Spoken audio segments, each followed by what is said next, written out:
ప్రియమైన వారలారా, యేసుక్రీస్తు నామమున మీకు నా ప్రేమపూర్వక శుభాకాంక్షలు. ఎలా ఉన్నారు? బావున్నారా?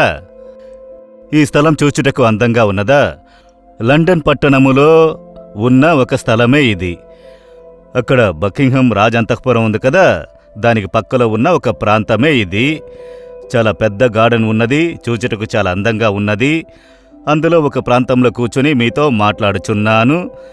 సరే, దేవుడిప్పుడు నాకు ఏ వాక్యం ఉంచినారు అని అనుకుంటున్నారా? యోబు 5వ అధ్యాయము 11వ వచనములో ఒక భక్తుడు దేవుని గురించి ఒక అద్భుతమైన మాట చెప్పుచున్నారు. ఆయన దీనులను ఉన్నత స్థలములలో నుంచును, దుఃఖపడు వారిని క్షేమమునకు లేవనెత్తును. దేవుడు ఎలాంటి వారంట? అదేమనగా దీనులను ఉన్నత స్థలములలో నుంచి గణపరచు దేవుడు. అంతేకాక దుఃఖపడు వారిని రక్షించి హెచ్చించు దేవుడు. ఇప్పుడు మీరు దీన పరిస్థితులలో ఉండవచ్చు. ఒక కాలంలో బాగా ఉండేవాడిని, ఉన్నత పదవి ఉండేది, వరుమానం ఉండేది, వసతి ఉండేది, సమాజములో ఉన్నత స్థితిలో ఉండేవాడిని. ఇప్పుడు దీనుడనైపోయాను, నా జీవితమే అంతే, అన్నీ పోయినవి అని అనుకుంటున్నారా? మిమ్ములను దీనత్వంలో నుండి హెచ్చించు ఒక దేవుడు ఉన్నారు. ఆయనే ప్రభువైన యేసుక్రీస్తు. ఆయనే మీతో మాట్లాడుచున్నారు. దుఃఖించు వారిని రక్షించి హెచ్చించునట. ఏదో ఒక దుఃఖము ఉన్నది హృదయములో, బయటికి చెప్పలేకపోతున్నాము. హృదయములో ఆ దుఃఖము ఉన్నది. కొందరు ప్రార్థించుకొనడానికి వచ్చెదరు. ఏమిటి విశేషం చెప్పండి, ప్రార్థించేదను అని అడిగితే ఏమీ చెప్పలేరు, మౌనంగా ఉంటారు. వారి ముఖములోనే తెలుస్తుంది వారి హృదయంలో ఉన్న దుఃఖము. వారి ముఖమే చూపించును ఎంత గొప్ప దుఃఖములో మునిగి ఉన్నారు అని. సమీపములో నేనొక వివాహ కార్యమునకు వెళ్ళాను. ఒక సహోదరి వచ్చి ప్రార్థించుకొనుటకు వచ్చి నిలబడ్డారు. ఒక్కొక్కరుగా ప్రార్థించుకోవడానికి వచ్చారు. ఈమె వచ్చి నిలబడింది. అయితే ఆమెను చూసి ఎందుకు ప్రార్థించాలని అడిగితే జవాబు చెప్పలేదు. నేను ఆమె ముఖమును జాగ్రత్తగా చూసినప్పుడు ఒక గొప్ప దుఃఖము ఆమె హృదయంలో ఉన్నట్లుగా తెలిసింది. అప్పుడు ఈమె కొరకు నేను ఏం ప్రార్థన చెయ్యాలని యోచించినప్పుడు దేవుడు నా హృదయంలో మాట్లాడినారు. ఆమె దుఃఖము సంతోషముగా మారునని చెప్పు అని చెప్పారు. నేను వెంటనే ఆమెను చూచి, మీ దుఃఖము సంతోషంగా మారునని ప్రభువు నాకు చెప్పుచున్నారు. మీ దుఃఖమేమిటో అది నాకు తెలియడం లేదు. అయితే మీ హృదయంలో ఒక గాయమున్నది, దుఃఖము ఉన్నది. అది సంతోషముగా మార్చి ఇచ్చేదనని దేవుడు వాక్కునిచ్చుచున్నారు. ఆయన మార్చెదరు అని చెప్పిన వెంటనే ఆమెలోనికి ఒక సంతోషము, ఒక ఆనందము కలుగుట నేను గ్రహించగలిగాను. దుఃఖించు వారిని ఆయన హెచ్చించు దేవుడు, రక్షించి ఆ దుఃఖంలో నుండి వారిని రక్షించి హెచ్చించును. ఇప్పుడు మీకేం దుఃఖము? అప్పుల బాధనా? పిల్లలను గురించి దుఃఖమా? భర్తను గూర్చిన దుఃఖమా? నష్టము, పోగొట్టుకొనుట, అపజయము, మోసపోవుట, ఏదో ఒక కార్యము గురించి దుఃఖము. ఎవరో ఒకరి వలన కలిగిన బాధింపు, గాయములు, అందువలన కలిగిన దుఃఖము. దుఃఖము వలన మనసు నీరసపడిపోయి ఉన్నదా? మీతోనే దేవుడు మాట్లాడుచున్నారు. నేను నిన్ను రక్షించి హెచ్చించెదను అని దేవుడు చెప్పుచున్నారు. ఆ దుఃఖం నుండి రక్షించువారు, మీ హృదయంలో నుండి గాయమును మాన్పి హెచ్చించు దేవుడు. ఒకసారి నేను చెన్నైలో ఉండిన దినములు ఒక యవ్వనస్తుణ్ణి సంధించుట జరిగినది.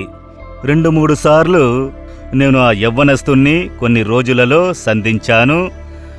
అధికంగా మాట్లాడరు, దుఃఖంతో ఉండుట నేను గమనించాను.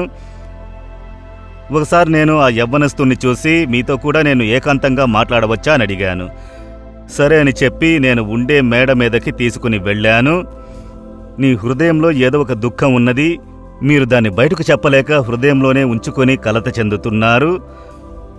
అయితే మీకు సహాయం చేయుటకు ఒకరు ఉన్నారు. మీరు నా దగ్గర చెబితే, మీ ఇష్టమైతే చెప్పండి, నేను మీ కొరకు యేసు దగ్గర ప్రార్థించెదను అని చెప్పాను. వాని కండ్లలో నుండి కన్నీరు కారడం ప్రారంభించింది. ఒక చిన్న బిడ్డ వలె ఏడ్చి దాని తర్వాత చెప్పాడు, నేను అనేక దినములుగా దుఃఖముతో అలమటించుచున్నాను. మా బంధువులు, స్నేహితులు, తెలిసినవారు, మంచి వసతి గలవారు గొప్ప స్థానములలో ఉన్నారు. నాకు ఒక సహాయం కొరకు వెళ్ళి చూశాను. ఎవరూ నాకు సహాయం చేయుటకు ముందుకు రాలేదు. నన్ను విచారించుటకు కూడా మనుషులు లేరని అనుకున్నాను. అయితే సంబంధమే లేని మీరు నా యొద్దకు వచ్చి ఇంత ప్రేమతో విచారించుచున్నారు అని అనుకున్నప్పుడు నాకు కన్నీరు వచ్చిచున్నది అని చెప్పాడు. నేను చెప్పాను, యేసుక్రీస్తు మిమ్ములను విచారించుచున్నాడు. మీ దుఃఖము ఆయనకు తెలియను. మీ దుఃఖం నుండి రక్షించుటకు ఇష్టపడుచున్నారని చెప్పాను. వెంటనే తన భారమును చెప్పాడు. ఉద్యోగము లేదు, వరుమానము లేదు, తాత్కాలికంగా ఒక చిన్న పని, ఒక రోజుకి 2 పూట్లే తినగలను. ఆఖరి వారము వచ్చినప్పుడు ఒక రోజుకి 1 పూటే తినగలరు, మిగతా అన్ని పూట్లా పస్తే. ఇంకా ఎన్ని రోజులు ఇలా ఉండాలి? నాకు నిరంతరమైన ఒక పని లేదే అని దుఃఖము. నేను చెప్పాను, యేసు మీకు సహాయం చేయుదురు. మీ దుఃఖము సంతోషంగా మారును. ఆయనకు ఒక ఛాన్స్ ఇవ్వండి. మీ జీవితమును ఆయన చేతికి ఇవ్వండి. మీకు ఒక అద్భుతము చేయుదురు అని చెప్పాను. సరే అని ఆ దినం ఆ యవ్వనస్తుడు యేసు కరములకు తనను సమర్పించుకున్నాడు. అంతవరకు యేసుక్రీస్తును అంగీకరించని యవ్వనస్తుడు ఆ రోజు యేసుక్రీస్తుకు తన జీవితమును సమర్పించాడు. ఒక ప్రార్థన చేసిన వెంటనే తన జేబులో ఉన్న సిగరెట్లన్నిటినీ తీసి నలిపి పారవేశాడు. యేసుకి ఇష్టం లేనివన్నీ నాకు వద్దు అని చెప్పి ప్రార్థన చేసి పంపాను. కొన్ని రోజుల తర్వాత అతను నన్ను వెతుక్కుంటూ వచ్చాడు. అతని ముఖమే మారిపోయినది. గొప్ప సంతోషము. ఒక గొప్ప అద్భుతము జరిగినది. నాకు నిరంతరమైన ఒక పని దొరికినది. నాతో కూడా అప్రెంటిస్, తాత్కాలికంగా పనిచేయువారు చాలామంది ఉన్నారు. అయితే నన్ను మాత్రం పిలిచి పని ఇచ్చారు. నేను నమ్మలేకపోతున్నాను యేసు నాకు చేసిన అద్భుతము. ఆ దుఃఖంలో నుండి అతన్ని రక్షించి ఆశీర్వదించాడు. అది మాత్రమే కాదు, ఇంకా కొన్ని మాసముల తర్వాత ప్రమోషన్, దేవుడు ఉన్నత స్థానంలో ఉంచారు. నా దగ్గరకు వచ్చి దాన్ని చూపించి సంతోషపడ్డాడు. హెచ్చించు దేవుడు, దుఃఖమును మార్చి హెచ్చించు దేవుడు మీకు చేయుదురు. ఈరోజు ఏదో ఒక దుఃఖము మీ మనసును నొక్కుచున్నది కనుక దేవుడు చెబుతున్నారు, దుఃఖం నుండి వాణ్ణి రక్షించి హెచ్చించెదను. మీ జీవితమును ఆయన చేతికి అప్పగించెదరా? దుఃఖముతో నిండిన జీవితము, ఓడిపోయిన జీవితము, మోసపోయిన జీవితము ఆయన చేతికి ఇవ్వండి. ఒక అద్భుతం చేయుదురు. ఇప్పుడు ప్రార్థించెదమా? మిమ్ములను హెచ్చించుటకు ఆయన సిలువలో తనని తగ్గించుకున్నారు. మీ దుఃఖమును మార్చుటకు సిలువలో మీ దుఃఖములను మోసినారు. మిమ్మల్ని ఆశీర్వదించి ఉన్నతులుగా చేయుటకు ఆయన శపింపబడినవానిగా సిలువలో వేలాడ్డానికి తనని సమర్పించుకున్నారు మీ కొరకే.